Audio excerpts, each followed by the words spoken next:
नमस्कार, खबर तो समझिए देख रहे हैं आप और मैं हूं आपके साथ सोनाली सिंह। तो चलिए बुलेटिन की शुरुआत करते हैं। झारखंड के सीएम हेमंत सोरेन पर रघुवर दास के बड़े खुलासे के बाद सरकार हिल गई है। सीएम हेमंत पर पद पर रहते हुए पत्थर खदान लेने का आरोप है। न्यूज 18 की टीम ने रांची के अनगढ़ा में ग्राउंड जीरो पर पड़ताल की, जहां ग्रामीणों ने कई चौंकाने वाले खुलासे किए।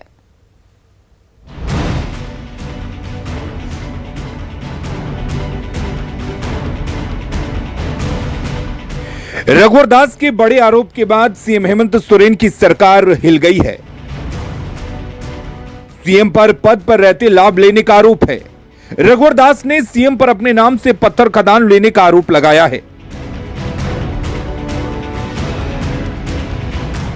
सीएम पर इस बड़े आरोप के बाद झारखंड की सियासत गर्म है। ऐसे में न्यूज 18 की टीम रांची में उस जगह पर पहुंच गई जहां सीएम के खदान होने का आरोप लगाया जा रहा है। रांची के अनगढ़ा में ग्राउंड जीरो पर न्यूज 18 ने सीएम के खदान की पड़ताल की। तो ये वही अनगढ़ा है जिसे लेकर के झारखंड की राजनीति जो है वो गरमाई हुई है। हम ठीक उसी जगह पे मौजूद है और तस्वीरों के माध्यम से आप देख सकते हैं कि किस तरह से यहाँ पे पत्थर यहाँ पे निकले हुए हैं, यहाँ पे मशीनें भी लगी हुई है। तो ऐसे में ये नज़ारा को देख करके ये कहना बिल्कुल गलत नहीं होगा कि यहाँ पे जो है पत्थरों की जो माइनिंग हो रही है और यहाँ पे पिछले कुछ समय से जो काम है वो रुका हुआ है, लेकिन उसके पहले जो है यहाँ पे लगातार काम जो है पत्थरों की माइनिंग जो है वो हो रही थी। और तस्वीरों के माध्यम से पत्थर मशीन को देख करके जिस तरह से ये कमरा भी बना हुआ है उसे देख करके हम ये कह सकते हैं कि ये कमरा भी जो है वो ज्यादा पुराना नहीं बना है। यहाँ पे शायद लेबर्स रहते होंगे या कुछ लंच वगैरह करते होंगे, उनका कुछ अपना चलता होगा। लेकिन ये जो पूरी तस्वीर है यहाँ इस खदान की, ये साफ तौर पर ये बयां कर रही है कि यहाँ पे जो है पत्थरों की माइनिंग होती है। ग्राउंड जीरो पर न्यूज 18 को ग्रामीणों ने बताया कि यह खदान सीएम हेमंत सोरेन के नाम पर ही लीज पर ली गई है। उन्होंने खुद वहां सीएम हेमंत सोरेन को मौजूद देखा है। आप भी सुनिए ग्रामीण क्या कह रहे हैं। तो कहाँ रहते हैं आप? यहीं पे रहते हैं। पता है ये खदान किसका है? हेमंत सोरेन जी का। हेमंत सोरेन जी का पता है? उन्हीं पता के नाम? हाँ, नाम तो उन्हीं का आता है। उन्हीं का आता है। कौन कहता है? अब यहाँ जो मेट है मुंशी हैं, ये सब सभी को अच्छा, पता है। आप बता रहे थे कुछ मुख्यमंत्री को लेकर के। आया था एकदम आके यार चल गया अगले साल। पिछले साल आए थे? कब? अक्टूबर नवंबर के महीने में आए हैं? महीना तो हम लोग नहीं जानते हैं, पढ़ा लिखा। तो मतलब देखे हैं सामने से मुख्यमंत्री को इस खदान में आते हुए? हाँ। लोग कहते हैं कि मुख्यमंत्री का ही ये खदान है, बात सही है? आप कहाँ रहते हैं? तो कॉलोनी में रहते। अच्छा, तो पत्थर कैसे निकाले जाते हैं यहाँ पे? तो ये सामने है एक। हाँ। कितने बार आए होंगे मुख्यमंत्री? नहीं देखे हो, कब बार तो नहीं आते हैं। आप कितने बार देखे? शुरुआती एक बार देखे थे। ये किसका खदान है? हाँ, मुझे पता है, ये श्री हेमंत सोरेन जी का है जी। तो कभी उन्हें देखा यहाँ पे आते हुए? जी, मैंने तो नहीं देखा कभी, लेकिन बाकी ग्रामीणों ने देखा। वहीं इस मामले पर आरटीआई एक्टिविस्ट सुनील महतो का कहना है कि कुछ दिनों पहले हमें ये जानकारी मिली थी कि सीएम रहते हुए मुख्यमंत्री ने माइंस अपने नाम कराई है। उन्होंने कहा कि अगर इसको लेकर कोई ठोस कार्रवाई नहीं होती है तो वो हाईकोर्ट का दरवाजा खटखटाएंगे।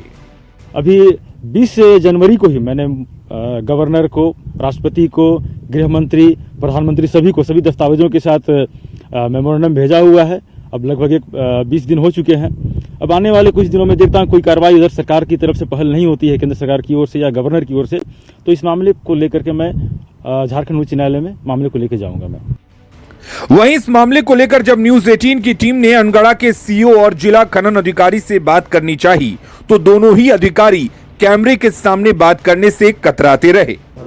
हालांकि इस मामले को लेकर के जब हमने अनगढ़ा के सीईओ और डिस्ट्रिक्ट माइनिंग ऑफिसर से बात करने की कोशिश की तो कैमरे के सामने आने से वो कतराते रहे। हालांकि अब देखना ये होगा कि इस पूरी प्रतिक्रिया पर मुख्यमंत्री की तरफ से क्या बातें सामने आती हैं। कैमरा पर्सन संजीव तिवारी के साथ कोमल बहल, न्यूज 18 रांची। और चलिए अब इस खबर के मायने को समझने की कोशिश करते हैं। देखिए, खनन पट्टा के में बुरी तरह सीएम हेमंत सोरेन इस वक्त घिरते नजर आ रहे हैं। रांची के अनगढ़ा मौजा में पत्थर खनन पट्टा की स्वीकृति ली गई है सीएम हेमंत सोरेन के द्वारा। खनन पट्टा की स्वीकृति के लिए हेमंत सोरेन 2008 से ही प्रयासरत थे, ये जानकारी निकलकर सामने आ रही है। रघुवर दास ने सीएम हेमंत सोरेन से इस पूरे मुद्दे को लेकर इस्तीफे की मांग की है। भ्रष्टाचार निवारण अधिनियम के तहत एक आपराधिक कृत्य बताया गया है और अब इस पूरे मुद्दे को लेकर जो झारखंड की सियासत है उसमें हलचल जो है वो तेज हो चली है। चलिए बढ़ते हैं अपनी अगली खबर की ओर। पटना के गायघाट रिमांड होम केस की आज पहली सुनवाई पूरी हो गई। हाईकोर्ट ने मामले को बेहद गंभीरता से लेते हुए सरकार को पीड़िता को कानूनी सहायता मुहैया कराने के साथ ही जांच टीम गठित करने का निर्देश दिया है।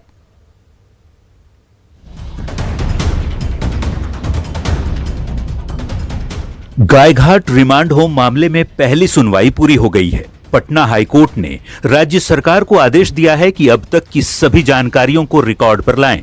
कोर्ट में महिला विकास मंच की मध्यस्थ याचिका मंजूर कर ली गई है। साथ ही पीड़िता को कानूनी सहायता उपलब्ध कराने का निर्देश दिया गया है। हाईकोर्ट ने जांच दल के गठन का भी आदेश दिया है, जिसमें डीएसपी स्तर से नीचे के अधिकारी शामिल नहीं होंगे। महिला पुलिसकर्मी को भी जांच टीम में शामिल करने का आदेश दिया गया है। इस मामले की अगली सुनवाई 25 फरवरी को होगी।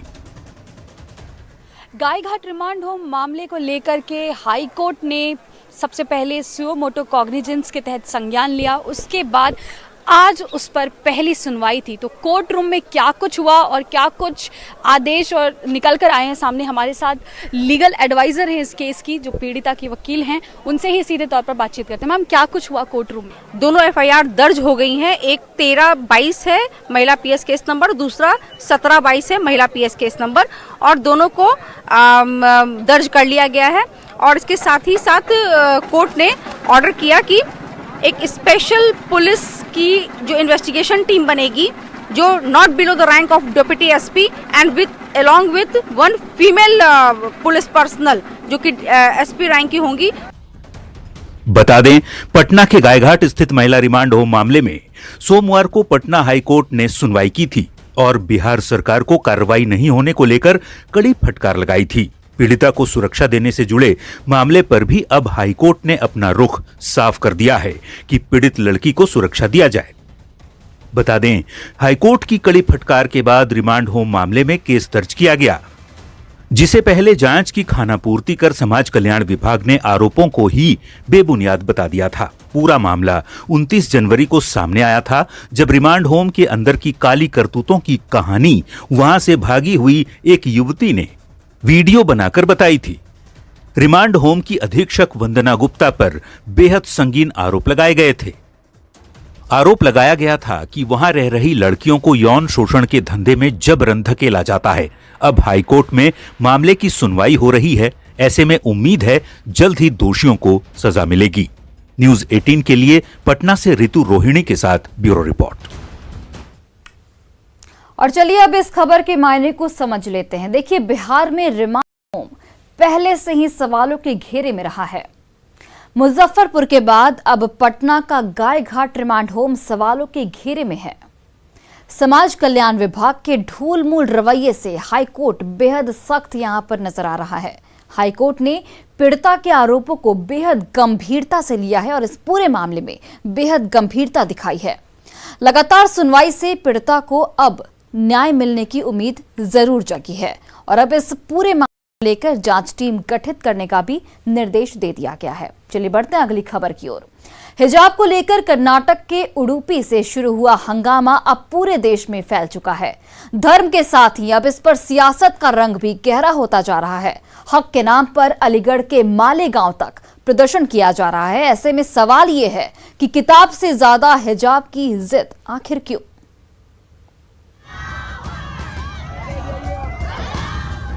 ये माहौल बिगाड़ रहे हैं, ये गजवाए हिंद की मानसिकता वाले लोग हैं।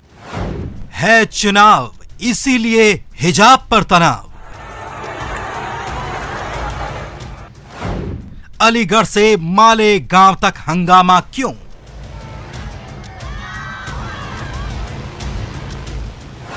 कोर्ट में सवाल, फिर क्यों मचा बवाल?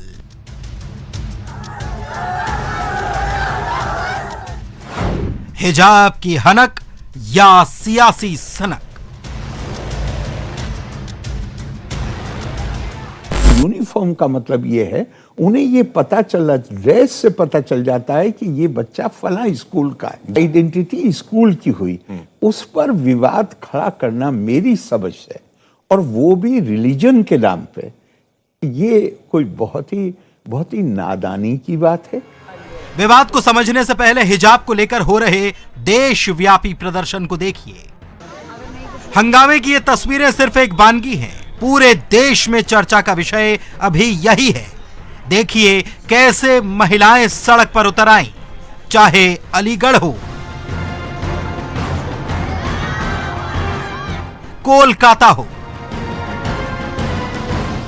जयपुर हो या फिर मालेगांव। हर जगह प्रदर्शन हो रहा है, हिजाब के लिए नारेबाजी चल रही है, इसे हक करार दिया जा रहा है। लेकिन सवाल है कि हक सिर्फ हिजाब ही क्यों, हक तालीम क्यों नहीं? रिलीजन की में ऐसी चीजों को जोड़ के जिनका खुद रिलीजन से कोई ताल्लुक नहीं है, मिसाल के तौर पर 3 तलाक, ऐसी चीजों को पहचान का विषय बना लिया गया है। ये हमारी पहचान है। यूपी समेत देश के 5 राज्यों में चुनाव हो रहे हैं। ऐसे में कर्नाटक से शुरू हुआ हक का ये नाटक अब चुनावी प्रदेशों तक फैल चुका है। इस आग को हवा देने के मामले में कोई दल पीछे नहीं रहा। प्रियंका गांधी के दिए बयान के बाद बीजेपी हमलावर हो गई है। आप खुद सुनिए किस नेता ने इस मामले में क्या कहा। यह देश को तोड़ने का एक षड्यंत्र है। अभी अगर मुसलमान समाज को सबसे ज्यादा जरूरत है शिक्षा का जरूरत है, उनको हिजाब का जरूरत नहीं है। अगर मुसलमान बेटियों को सबसे ज्यादा जरूरत है डॉक्टर बनने का जरूरत है, इंजीनियर बनने का जरूरत है, उनके लिए हिजाब जरूरत नहीं है। अभी गरीब अपने कल्याण के बारे में पहले सोचता है, वो महिला, व्यापारी, नौजवान, किसान जो मोदी योगी जी ने दिया उसके बारे में पहले देखता है, ना कि उनकी तुष्टिकरण की राजनीति की ओर। आज हिजाब लगा के जाएंगे, कल कहेंगे नमाज पढ़ेंगे, परसों हिंदू कहेगा मैं सरस्वती वंदना करूंगा, हवन करूंगा, और चौथे दिन दिगंबर जैन कहे कि हम दिगंबर की भेष में जाऊंगा। क्या होगा? ये स्कूल है, शिक्षा का मंदिर है, या सामाजिक अखाड़ा बनाना चाहते हैं? प्रशासन का काम था कि जब ऐसा कुछ विषय आया था तो आप उसको सुलझाते। प्रशासन किस लिए होती है? आपने क्या किया, एक ऐसे मसले को जो स्कूल स्तर पर सेटल हो जाना चाहिए था, उसको राजनीतिक बनाकर, उसको सांप्रदायिक बनाकर, वोटों के लिए आपने उसको कंट्रोवर्शियल बना दिया। प्रधानमंत्री मुस्लिम महिलाओं से मोहब्बत की बात करते हैं और जो बच्चियां पढ़ना चाहती हैं उनको आप शिक्षा से रोक रहे हैं। क्यों? क्योंकि वो हिजाब निकाब पहनती है। इसमें कौन से संविधान के फंडामेंटल राइट की बात हो रही है? एक तो चुनावी मौसम, उसमें धर्म का रंग, बवाल तो मचेगा ही। लेकिन यह सिर्फ सियासत तक नहीं थमा, मामला सुप्रीम कोर्ट तक पहुंचा। लेकिन सुप्रीम कोर्ट ने इस पर तुरंत सुनवाई करने से इनकार कर दिया। सीजेआई ने कहा, हम भी राज्य की स्थिति और हाईकोर्ट की सुनवाई पर नजर रख रहे हैं। हमें यह देखना है कि क्या मुद्दे को राष्ट्रीय स्तर पर लाना चाहिए। हमें सबके संवैधानिक अधिकारों की रक्षा करनी है। हमें देखना होगा कि इसमें हमारे दखल देने का क्या ठीक वक्त है। बता दें कि इससे पहले गुरुवार को कर्नाटक हाईकोर्ट की 3 जजों की बेंच ने अगले आदेश तक स्कूल कॉलेजों में धार्मिक पोशाक पहनने पर रोक लगाई है। मामले पर अगली सुनवाई सोमवार को होनी है। लेकिन असल सवाल यह है कि इस विवाद की वजह से पढ़ाई बाधित हो रही है। क्या इसका दर्द नहीं? हिजाब हक है या हट? Bureau report, news 18 network. और चलिए अब इस खबर के मायने को समझने की कोशिश करते हैं। देखिए, कर्नाटक सरकार के फैसले पर देश भर में इस वक्त विरोध प्रदर्शन हो रहे हैं। हक के नाम पर तमाम संगठन गोलबंद हो रहे हैं। मुस्लिम छात्र छात्राओं को आंदोलन में घसीटा जा रहा है, जो कहीं से भी सही नहीं ठहराया जा सकता। शिक्षा से जुड़े नियमों को धर्म से यहां पर लगातार जोड़ा जा रहा है। फिलहाल मामला अदालत में है, फिर भी इस मुद्दे को लगातार हवा दी जा रही है और इस मुद्दे की जो आग है वो अब पूरे देश में फैल चुकी है।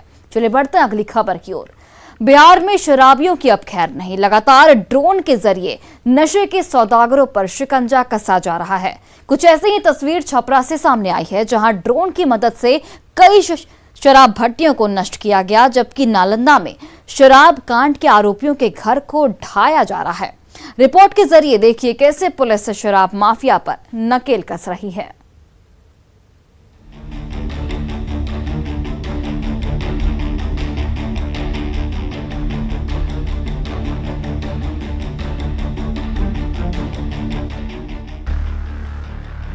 बिहार में शराबबंदी कानून को सख्ती से लागू करने की तस्वीरें कुछ ऐसी ही इन दिनों जगह जगह से आ रही है, क्योंकि प्रशासन और सरकार के लिए जो शराबबंदी का अमोघ अस्त्र बन रहा है वो है ड्रोन। ये तस्वीरें छपरा के रिवीलगंज से सामने आई है। देखिए कैसे ड्रोन के जरिए उत्पाद विभाग की टीम पुलिस के साथ सर्च अभियान चला रही है। छपरा में कई शराब तस्करों की तस्वीरें कैमरे में कैद हुई। अब उत्पाद विभाग इन तस्करों की पहचान चौकीदारों के जरिए कराने की कोशिश कर रहा है, ताकि इनके खिलाफ नामजद प्राथमिकी दर्ज कराई जा सके। ड्रोन के वीडियो में आप देख सकते हैं किस तरह से दियारा में शराब तस्कर शराब बना रहे हैं, और जैसे ही ड्रोन को देखते हैं वो भागने की कोशिश कर रहे हैं। थोड़ी देर बाद यहाँ पुलिस आधमकती है और शराब की भट्टियों को ध्वस्त करती है। हम लोग लगातार ड्रोन से कार्रवाई कर रहे हैं। इसमें करीब 100 से ऊपर भट्टियों को ध्वस्त किया गया है। कुछ ड्रोन से अब तस्वीरें ली जा रही है, जो भाग रहे हैं और ये कर रहे हैं। उसके अनुसार हम लोग अब उसका ये चेहरा पहचान करके संबंधित चौकीदार से उसका हम लोग पहचान कराएंगे और उस पर अवधि सम्मत कार्रवाई की जाएगी। शराब तो करीब हम लोग को करीब 7-8 हजार लीटर रेडी शराब बरामद किया गया है। करीब 1.5 लाख किलो जावा महुआ को हम लोगों ने भी नष्ट किया है। 2 बाइक भी जब्त किया गया है, 3-4 साइकिल जब्त किया गया है। ये तस्वीरें नालंदा जिले की हैं, जहां पर शराब माफिया के खिलाफ जिला प्रशासन ने बड़ी कार्रवाई की है। देखिए कैसे शराब की अवैध भट्टियों को ध्वस्त किया जा रहा है। सोहसराय थाना क्षेत्र की छोटी पहाड़ी का ये इलाका है, जहां 1 महीने पहले जहरीली शराब पीने से 13 लोगों की मौत हो गई थी, जिसके बाद जिला प्रशासन ने गुरुवार को ही 19 शराब माफिया के घर को ध्वस्त करने का नोटिस जारी किया था। इसी को लेकर शुक्रवार को प्रशासन की टीम सबसे पहले मुख्य शराब तस्कर सुनीता देवी के घर पहुंची और उसके घर को ध्वस्त करने का काम शुरू किया गया। बारी बारी से पहाड़ पर बनाए गए सभी 18 शराब माफिया के घरों को ध्वस्त करने का काम किया जा रहा है। इस जगह पे जहरीली शराब से घटना हुई थी, जिसमें 12 लोगों की मृत्यु हुई थी। उसके आलोक में जैसा कि देखा गया कि यहाँ सरकारी जमीन पे लोगों ने अतिक्रमण कर रखा था, और उसके बाद यहाँ पे गैर सरकारी गतिविधियों जैसा शराब के धंधेबाज वगैरह में ये लोग संलिप्त थे। तो उसी का आलोक में आज अतिक्रमणवाद चलाया जा रहा है। सभी शराब के धंधेबाजों को घर चिन्हित कर उनका घर तोड़ा जा रहा है। पुलिस कह रही है कि किसी भी हाल में नशे के सौदागरों को बख्शा नहीं जाएगा। कार्रवाई का सिलसिला लगातार जारी है। एक्साइज विभाग और पुलिस की टीम आरोपी शराब माफिया के ठिकानों को तबाह कर रही है। खुद मुख्यमंत्री नीतीश कुमार ने शराबबंदी को और सख्ती से लागू करने का निर्देश लगातार अधिकारियों को दे रहे हैं। ऐसे में अब नशे के सौदागरों का बच पाना बेहद मुश्किल है। Bureau report, news 18। और फिलहाल इस बुलेटिन में बस इतना ही। आप देखते रहिए न्यूज़ 18 बिहार झारखंड। आलू शलजम की वैज्ञानिक विधि